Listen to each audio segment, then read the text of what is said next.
Hello and welcome to this very special episode of Film East Chats from Lowestoft Film Festival. I'm Shelby Cooke, head curator and editor-in-chief at Film East. We're very excited to be working with Lowestoft Film Festival this year to bring you content before, during, and after the film festival. Lowestoft is Britain's most easternly film festival that brings together independent filmmakers and celebrates all things film and the industry as a whole. It's a really exciting place to discover new emerging talent and those independent creatives that have yet to be discovered. And speaking of which, we have the opportunity here on this episode of Film East Chats to speak to some of those filmmakers and creatives. In this two-part episode, we're going to bring you 4 unique interviews that featured the directors, the stars, writers, and more from 4 of the film festival's nominated films. These interviews will go out before the festival launches on October 20th, providing you with some content to get you excited for the films that are screening at Lowestoft. During the festival, my fellow programmer, Neve Brooke, will be in Lowestoft to host an in-person Q&A during the Queer Shorts presentation on Saturday, October 21st. And then finally, after the festival, Neve and I will come together to discuss our overall thoughts of the festival and some of the films that we saw and what we enjoyed.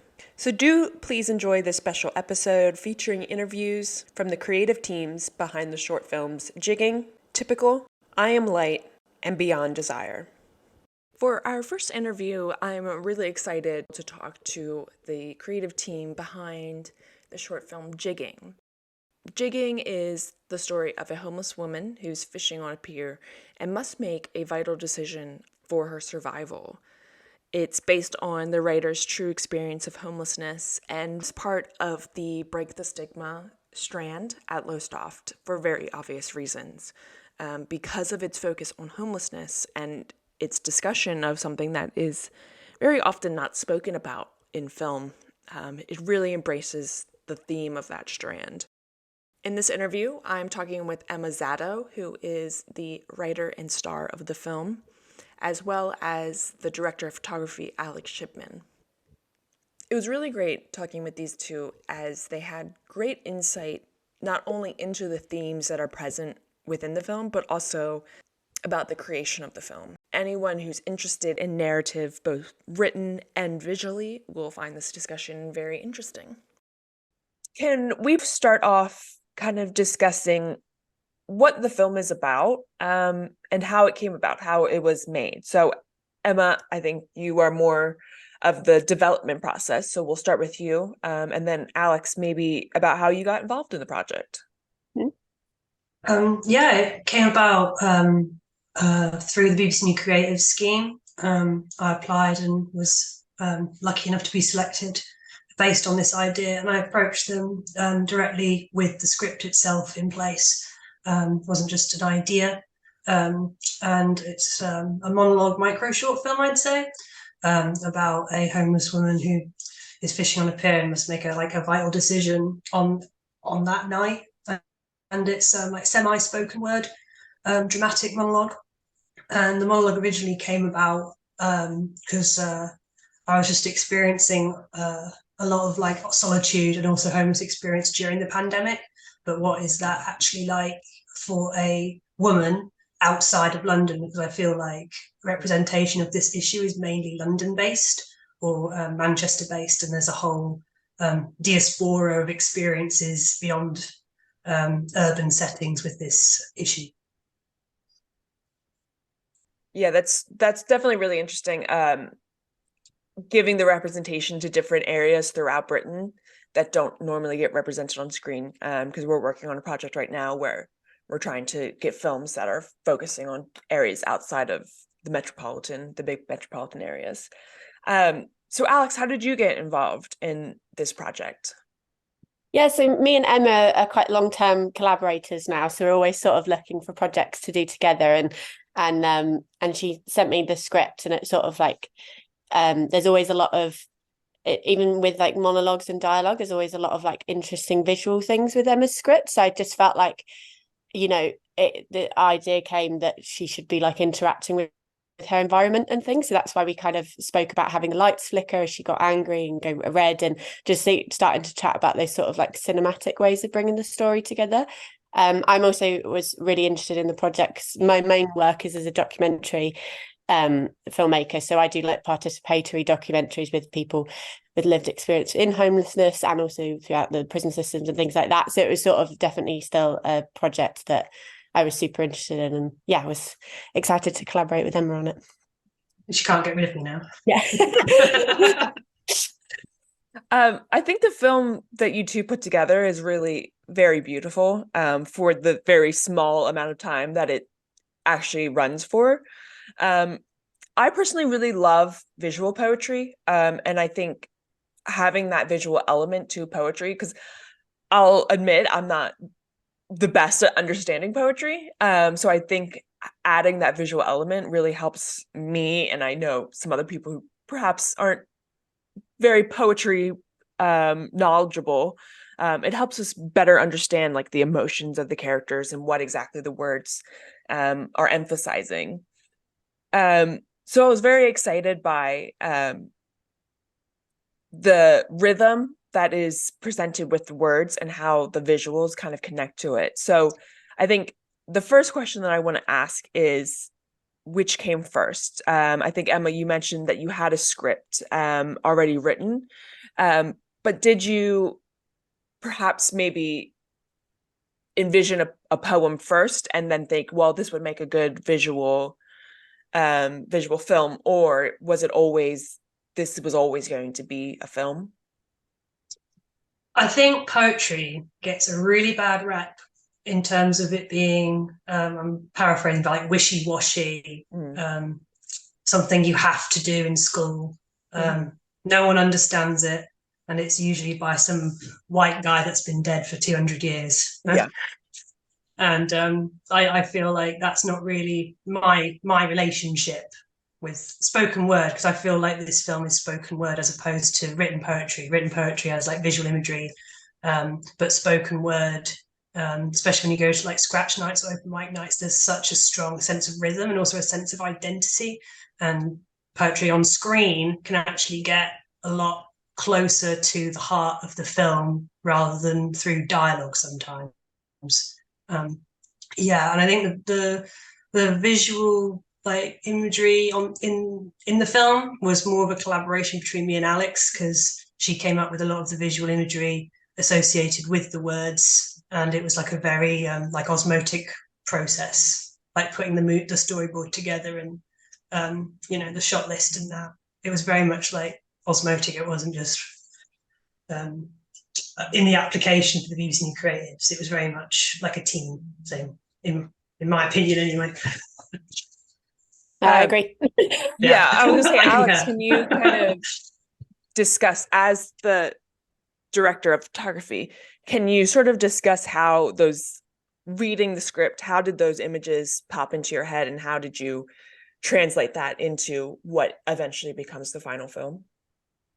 Yeah, I mean, I think for me, I always just like what do we want to like visually show, and like no matter how difficult that might be, like there's always like an artistic way of interpreting it, like with the kind of, we talked about like the ripples of the the bait touching the sea is like the ripple effect, that kind of visual imagery, and that could be difficult if you were trying to do it actually in the sea, but then that kind of collaboration of how could we actually do that, and then from how you actually can do it is actually where you kind of build the visual language. So when we were talking about extreme close-ups and then going to like extreme close-ups of the water and all things like that, and it sort of built from what we were capable of, in the same way of like trying to interact the lighting with what was happening.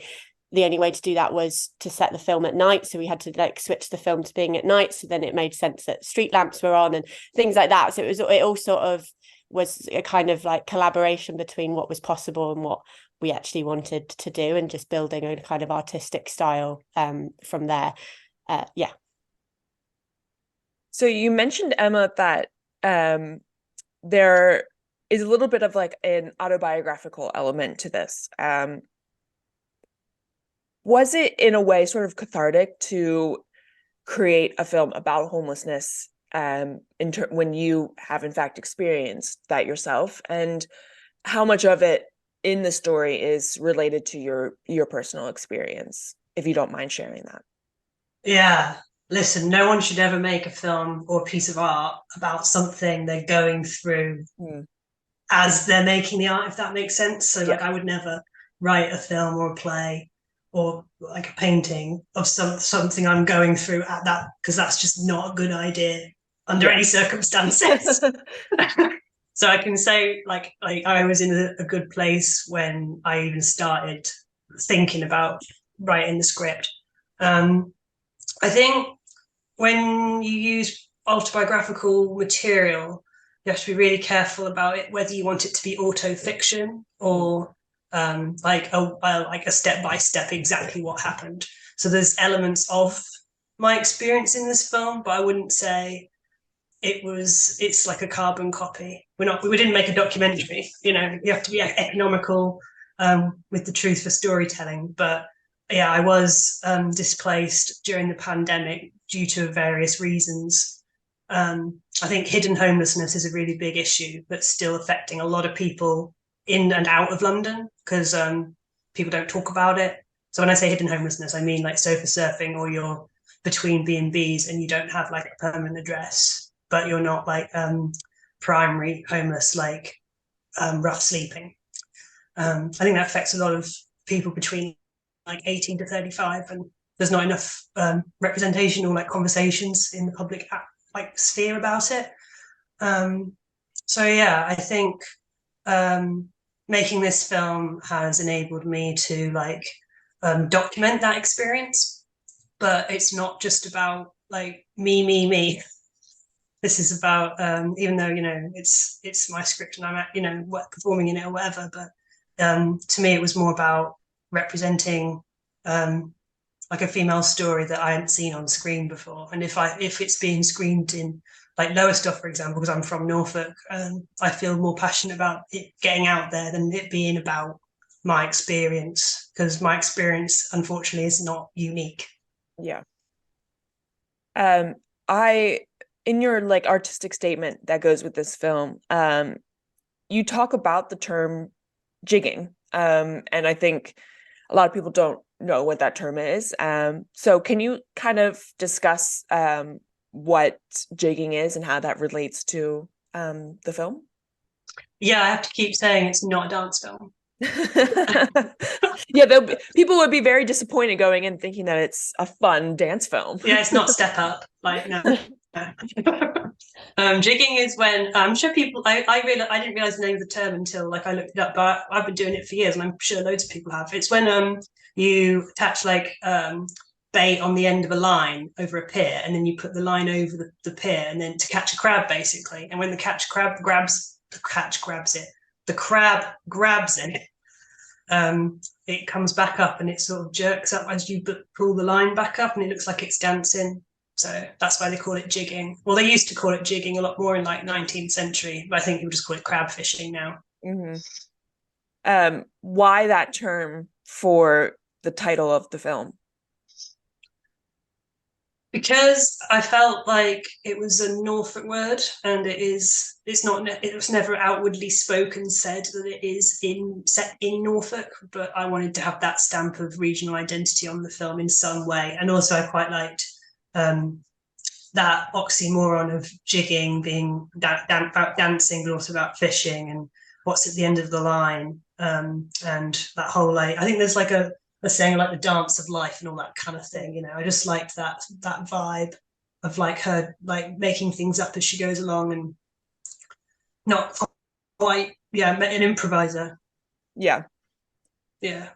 So we'll start with you, Alex, and then we'll move to Emma. But what do you hope audiences take away from this film? What do you want people, not just at Lowestoft, but people who see this film all over the UK, all over the world? What do you want them to take away after they see it? I think that like Emma said, there's a disconnection between those who are homeless or sofa surfing, or you don't, you know, especially if you see someone on the street or just sleeping on a pier or something, there's a disconnect that they're still a human being, and even if you don't have money and they ask you for something, you reply because you would reply to any other human being if they said something to you, well, most of the time. So it would be about like creating that human connection again between those who are homeless, and making the viewer rethink maybe every time they see someone who is going through that, because they're going through something quite traumatic, and just about showing that kindness again is what I hope the viewer kind of checks within themselves after watching it. Mm-hmm. And Emma? I think human empathy. It's about female homelessness, but it's about communication and how we can improve the social issues that are plaguing our society right now. But I think it's just like clear, honest storytelling for an audience, and just to not guilt trip, because I hate those kind of films where you feel like you're guilt tripping them, or also it's like sort of social working class like porn about like tragedy and victimizing, because that's not what we set out to do in this film. We weren't victimizing or guilt tripping the audience or the character. It was more about honestly portraying somebody's specific experience in this time, in this place, in this location right now. But I would just say, just take away like human empathy, like Alex said, in terms of visibility, because sometimes female homeless people are often judged more so because it's their fault. From my personal experience, oh well, if you're a woman on the streets, that's your fault. You could have easily gone to a man in, under those, under sexual circumstances. So you've chosen to be there, as opposed to male identifying homeless people. If that makes sense. Yeah. And I definitely agree with you in terms of like, it's not preachy. The film doesn't lecture the audience. It is very much internalize this struggle that the character goes through. And it is very much, I think, from any socioeconomic background, you can kind of see from her perspective of what she is frustrated about in society, and what she, how she got to this situation. But like you said, it's not preachy. It doesn't, say this is what needs to change about our society. It's kind of like just a ramble, and like a stream of consciousness sort of, this is what I'm so frustrated about of this world that we live in right now, and the sort of politics of it. And I definitely do get that movement into like the theatricality of the script writing. It does feel like a theater monologue. So I think it is a very beautiful film, and I think it does really, the message does come across of you do feel empathy towards this woman, but you can also like understand her perspective and feel what she is frustrated about, how she got to this situation, and very much feel her struggle mentally and physically of the situation that she's in. So one final question. This is veering a little bit away from the film, but Film East works a lot with young people, and we often get a lot of young people coming to us asking about, oh, how do I get experience working in film? How do I start my first film? So unfortunately, we're not a filmmaking organization, and I have to turn a lot of these people away because I've never made a film in my life. So I don't know those questions. So I often try to take the opportunity when we do interview creatives, and I like to create this sort of stockpile of responses from people who have made films or people who work in the industry, about what's their sort of advice would be to a young person. Say they have a film in their head, they don't know how to get started. What sort of advice would you give to them about making their first film, about getting started, and what to sort of focus on? I know that's a lot there, but answer it how that is a lot. Should I go first? Yeah. I think Alex has got better answers than me. I guess like what I've always said is just like embrace the limitations that you do have in making the film. Like I said, a lot of actually the visual language in Jigging was built from what we were able to do. And I think, you know, there's a world where we could have been like, yeah, we planned that and that was exactly what we wanted. But like, I feel like it's not useful for people to hear, because I find like some of the things I'm most proud of is when I've had to overcome a problem and we've figured out a new way of doing it. So it's about thinking what that idea is and like, how am I capable of making this with the resources that I have and the people that I know, kind of thing, and sort of building from that. I mean, me and Emma did a film where like literally both of us did everything. Like I think I was doing the sound and like, and we yeah, literally. we wanted a fish and chip shop and we didn't have one, and we had to like create one. We ended up using like a school and yeah, and because Emma had access to a school, so it's like, you know, seeing what you have, you know, and most camera phones are good. You know, you can work that into your visual style. Just like I would say, like embrace your limitations and just start making stuff, because the first film you make isn't going to be your magnum opus. So it's like you need to just keep making them until they get good. So yeah, the more you make, the better. Yeah, that's a really good point to sort of embrace the things that go wrong, because you never know, like those moments of like frustration where the production isn't going right is sometimes could create the best moments in the film. So Emma, what's sort of your advice to young people? I started off, well, I still am, but like my first like foray into filmmaking was an actor in student films, in like film schools films, and some of them were good and some of them were not. But being on the student films, like it was like film schools in London, it was always like you could tell when it wasn't prepared, when there was no organization and no preparation. And that's like the number one thing I would say, like prepare. The more organized you are, like before the shoot day. The shoot day is actually the easiest day because it's all just but creative. Like Alex said, if something doesn't go right in the moment, you can figure it out creatively. But if like, I don't know, the budgeting or the storyboards of the shot list aren't in place before, it makes life so much harder. Yeah. But I would say like seek collaborators. Like you can do it on your own, and it's so much easier now with like smartphones. It's so much easier to just make one on your phone. But like find collaborators, whether that's on social media or like school or whatever. Just find like a small group of people. Is there anything else that either of you want to say about either the film or your experiences as filmmakers, as creatives? I think you just don't have to be based in London to have a career in this industry. Yeah. For sure. But I mean, it would be nice to have more opportunities in the East. I will say that. I will say that for young people, because when I started, there was nothing at all for like, you know, under 25s or like 16 to 19 in the East. And I wasn't aware that I could even have a career in the film industry until much later down the line, like in my mid-20s. Yeah. So I would just say, that's again, like, don't have the answers, but have lots of questions. Yeah. Yeah, that's definitely what we try to achieve too with Film East. Is, although we're not a film making organization, we do want to be able to give those opportunities, because like there are no opportunities. Like I want to be in film criticism and film curation, and there is nothing in the East. If you have to be down in London to get any of those opportunities. So I totally feel you on that one. All right, go ahead, Alex.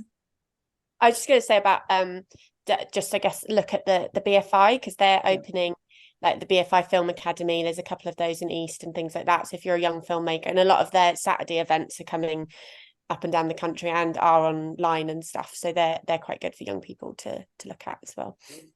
Yeah, absolutely. Well, thank you both so much for making the time to discuss the film. I think you both have made a very beautiful, wonderful, insightful film. And I hope audiences enjoy it as much as I did. So thank you so much. Thank you, Shelby. It was a pleasure. No, thank you for having us.